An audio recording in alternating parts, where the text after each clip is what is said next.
Man, up and down Reddit this morning, it's been all about this United Healthcare CEO being targeted and deleted. And the reactions are quite interesting. Like this meme right here says, yes, very sad. Anyway, that's literally the commentary that I'm seeing up and down Reddit. It's literally taking over. And so, since this is all up and down my feed, we're going to go ahead and talk about what I'm seeing now. Eldon Rube says, sorry, my sympathy isn't covered by United Healthcare. Too many out of network costs.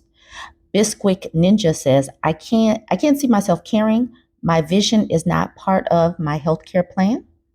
At the bottom, it says, looks like justice was mostly in network.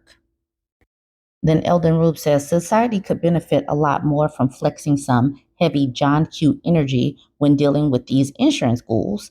And to that, Ascord says, I feel that's the sad part. We shouldn't have to be indifferent about oligarchs getting assassinated. There shouldn't be cruelty at this scale in a modern society. The sheer fact it inspires such mass apathy is extremely telling. And I also believe that it's extremely telling as well because I'm opening and scrolling. And geez, I hope that hit. Yeah, geez, that's all I got to say. Millennium says, oh, I think many of us aren't indifferent about it. And Ascor says, I'm required by civility to say indifferent. I get your meaning, though, not a lot of love lost for the people outside of their friends and family. This was a doctor's letter that was posted in Murdered by Words, the subreddit, saying a doctor's letter to United Healthcare for denying nausea meds for a child on chemo. This doctor says, Dear buttheads at the insurance company, I can't believe it has come to this. I have to take time away from my patients to inform you that you are idiots. This whole experience makes me want to vomit. But of course, I wouldn't dare throw up without the approval of my insurance company. Which brings me to my point. Apparently, you have decided that a child receiving chemotherapy has no reason to be nauseated. I didn't think I was unnecessarily writing prescriptions for antiemetics for blank. Obviously, you would know better about the side effects of chemotherapy than me, my peers, and the entire scientific community going all the way back to Dr. Sidney Farber. I suppose my alternative to Zofran and scopamine is to let blank know that the nausea is all in his head. However, I don't imagine you would cover any psychology consultation either. So I'll just tell blank to stop throwing up. Thank you for that simple solution. You have saved your greedy, blood sucking corporation shareholders a great deal of money, I'm sure. Of course, that would be the bottom line. Feel free to contact me if you need further information about how much you guys suck. Sincerely, the doctor who wrote to the dear buttheads at the insurance company. I'm thankful that this doctor has shared this letter. Plastic Man for Life says, my wife ran a private practice for over a decade. She dropped United as a carrier because of their high denial rates and their unusually complex claims process, even for insurance companies. Their claims processes are designed to be difficult for all users, providers, as well as patients, and they change the process frequently and without notice. This disrupts the automated billing system most providers rely on. They count on claims being such a pain in the butt that providers will often not bother trying to collect, then be forced to either eat the cost of treatment or push it to the patient. I bet that what most healthcare providers are thinking about this event is something along the lines of not surprised. Okay, so we got this screenshot. It says the person that pew pewed the CEO wrote, deny, defend, and depose on bullet casings. An assassin left the words deny, depose, and defend on bullet casings after pew pewing the CEO. The NYPD labeled the shooting a brazen targeted attack during a press conference following the incident. Online speculation links the bullet messages to a book criticizing insurance companies like United Healthcare. Like I said, this has been all up and down Reddit. This person posted this in the anti work subreddit saying, as someone whose quality of life has been denied by health insurance, I shed no tears for what just happened to that CEO. This person says, I was born with a narrowed aortic heart valve, which resulted in a condition called aortic stenosis. Basically, the main output valve from my heart is considerably narrower than average. My heart must pump harder and faster at rest to adequately supply blood to my body. I can actually feel my heart pounding inside of my chest all the time, as if I've been running full sprint. When I exercise, insufficient oxygen supply means I find myself out of breath and sometimes fainting quite often. Any hope for athletics or a military career are essentially non existent. This could be completely fixed if I could afford surgery to have the valve replaced.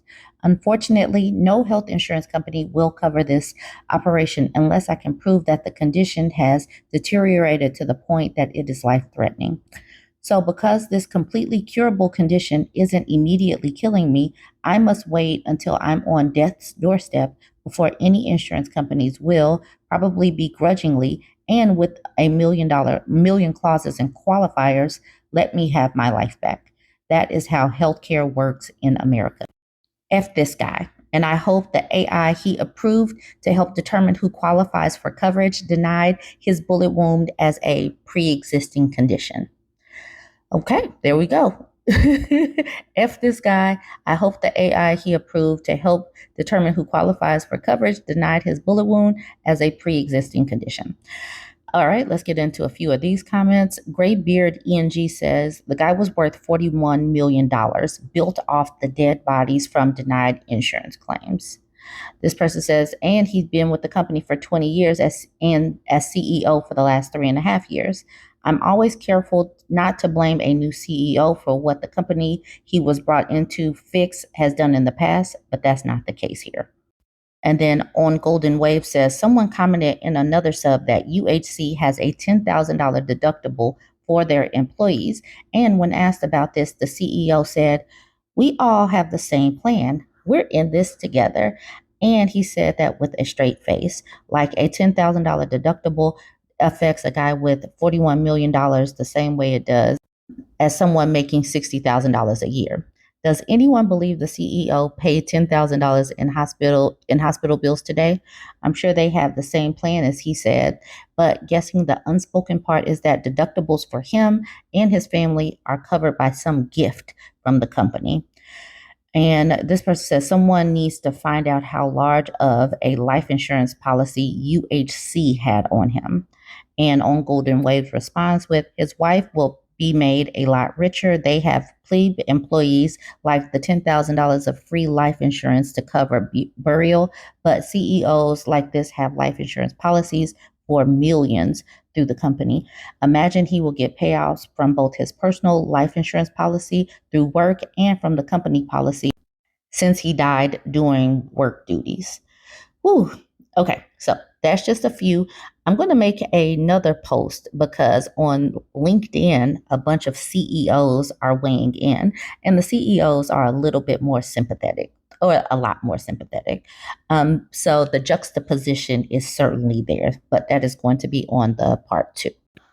Social media has been reacting all across the board about Brian Thompson being taken out. But apparently, it says the claim for condolences has been denied. And yeah, it looks like the NYPD is searching for answers. They did put out a whole $10,000 reward for this man's shooter. I'm not sure if anybody is going to really jump quickly on that. It says the NYPD is asking the public for help identifying the man who is believed to have taken out Brian Thompson. I'm going to get to some condolences from CEOs, but first you have got to see a few of these comments under this post. So the cops are wondering if anyone has seen this man. And Seeker Scout says, my vision care isn't covered. New B Turner says, my United plan doesn't cover vision. Major Turnover says, truth. Oh, well. Dang Meteor says, eyes are luxury organs. So those people in that comment section, they were very apathetic. They had very few F's to give. No dams, no cares, no even thoughts of concepts or thoughts or a prayer, nothing. But CEOs of various companies had some things to say. Like I said, this is on LinkedIn. CEO Ed Bastian says, I am shocked and saddened to learn of the tragic passing of Brian Thompson. He was a deeply respected leader and a transformer in the healthcare industry. Delta Airlines and United Healthcare are strong partners. And on behalf of our entire team of 100,000 at Delta, our hearts are with Brian's loved ones and his colleagues during this very difficult time. Rob Davis, who is a chairman and CEO of Someplace, says, I'm saddened to hear about the tragic loss of Brian Thompson, CEO of United Healthcare. His leadership and dedication made a meaningful impact on the healthcare community. My thoughts are with the Thompson family and all those who worked alongside him. Mike Sievert, who is a CEO of T-Mobile, says, I'm deeply saddened by the tragic loss of Brian Thompson, CEO of United Healthcare. Brian and his team have been great partners to T-Mobile. Kim Quigley says, who is the CEO of OnRise, says, people often ask me as a psychiatrist about the causes of skyrocketing depression and anxiety in young people. Violence and lack of safety is a reason. It could also be healthcare insurance and medical costs exploding, and maybe not even being able to go see a psychiatrist because insurance claims won't get paid. So, it could also be that. But she's offering condolences for this person. All right, we got the CEO of Eli Lilly, Dave Rick, saying we are deeply saddened by the tragic death of Brian Thompson. We got Tim Wentworth, CEO of Walgreens, saying our deepest and heartfelt condolences.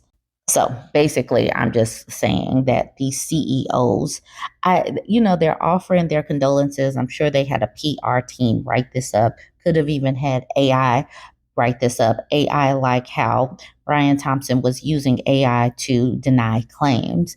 So they're probably using AI to write their heartfelt condolences. But like this person says, they are terrified, laughing my butts off. CEOs are back on the menu.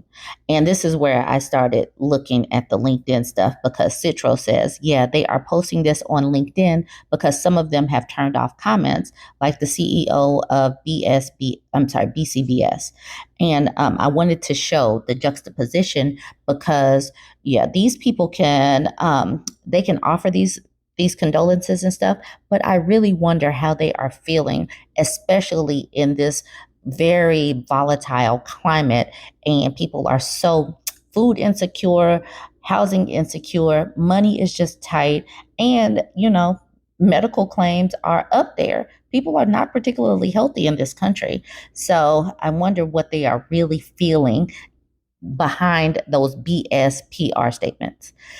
Anyways, join the conversation. Let me know what you think about all of this. What are some of your comments? What are you seeing? Some of the clapbacks or commentary. Join the conversation. Like, comment, share. If you made it this far and you're not yet following me, go ahead and smash the follow button.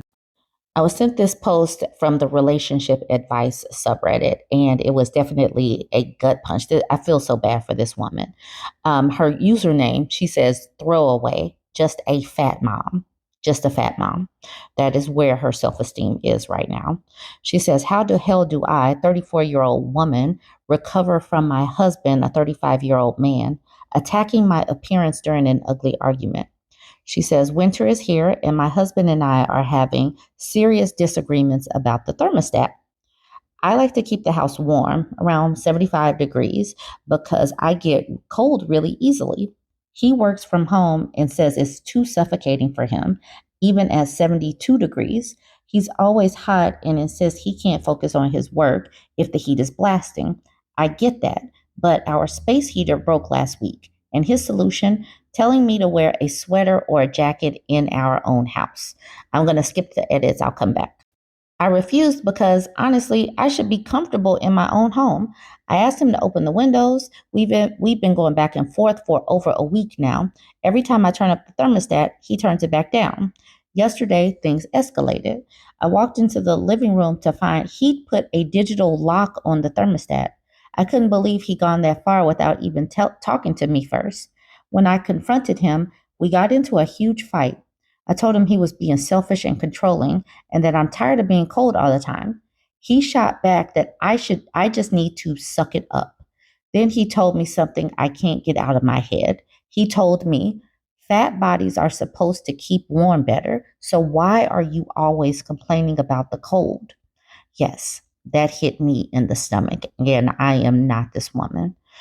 She says, I felt my heart break. He chooses to attack self esteem where it would hurt the most, even though he knows how conscious I am of my weight. For your information, I had our daughter just a few months ago and haven't really bounced back. I was never really model-esque, but was okay looking. I feel huge because I am huge. I have confided in him, and he has always reassured me and comforted me, only to turn it back on me and be extra cruel. It was honestly so unnecessarily cruel. I was so hurt over his comment and asked him why did he say something like that to his wife, but I wasn't prepared for what he said next. You'd be a lot easier to swallow if you were at least physically attractive. But when you're ugly inside and outside, I don't even want to be gentle with you. Feel free to take this personally. I think he crossed a major line with that comment, but was I being too sensitive? I've been crying thinking about this. I feel devastated. And I honestly feel devastated for this woman, especially knowing the insecurities you feel already about your body when you are a new mom and things just get stretched out. Things just don't go back right. You can't, your body doesn't feel like your former self before you got pregnant. And on top of that, you don't really have time to like put things into perspective because you're nursing. You got to eat yourself so that you have enough nutrients. And on top of that, you have to regulate your emotions because you are caring for a small child. So this was completely unnecessary. And I felt that gut punch for that mom. And like noping my way out said, yeah, there's no coming back from this. Holy all right, let's go back to the first edit. It says, the reason why I don't want to wear a sweater is because I am breastfeeding my baby and it would just make things tough. Plus, I'm always leaking and it gets really messy. I prefer to wear a vest or just go topless with a light robe around my house. And then edit number 2 says, I know 75 degrees sounds insane to some, but our heating system is very inefficient. In our bedroom, especially where I spend most of my time nursing our baby, doesn't heat up at all. So when I say 75 degrees, I really mean 69 to 70 degrees. I know I should have bought a space heater, but I had asked my husband to buy it for me because I got a lot on my plate. I'm tired all the time. Anytime I'm not breastfeeding, I literally feel like fainting. He has been putting it off for some time now. It makes lame excuses like we ran out of Prime or we should add more to the cart to qualify for free shipping. I'll order it right away. I don't need this. I don't need him for this. He was supposed to get our heating system checked before winter fell, but he clearly didn't do that. This man does not like his wife. This man literally cannot stand his wife. For him to say those things about her, to not support her as she's trying to nurse their child is like what is the purpose in being in a relationship if your spouse can't even take care of you while you're healing and nursing a child? Like this is a mess. This is so mean-spirited, and nobody deserves this type of thing, especially a new mom. Nettlebox says, if words were punches, that's a haymaker. Yikes. Live Lotus says, it was a curb stomp. There was nothing clean or fair about that fight. I'm heartbroken for her. Candid Expression says, I see this equal to kicking a puppy or kitten. He was deliberately cruel. Canadian Beaver says, I'm angry for her. Divorce, full stop. I would have been out of there so fast that there would be a puff of smoke left in my wake. F that guy. And here's the OP saying, I mean, how can you think you're being too sensitive when he told you that hurting you was the goal? And then the OP, like I said, her name that she chose, throw away just a fat mom, says, I honestly can't stop crying. I'm devastated by his words. And significant option says, this man hates you. This person says, I hope OP realizes this and acts accordingly. This is definitely past the annoyed with nagging wife line and crossed over to hate. No one deserves this. You're better off alone and figuring things out. Find a safe space and move there until you can, get on your feet, heal, and find a job to support you and your child. Join the conversation. Let me know what you think. I'm sure we're all going to divorce this man for this woman. Like, comment, and share. And if you got this far and you're not yet following me, go ahead and smash the follow button.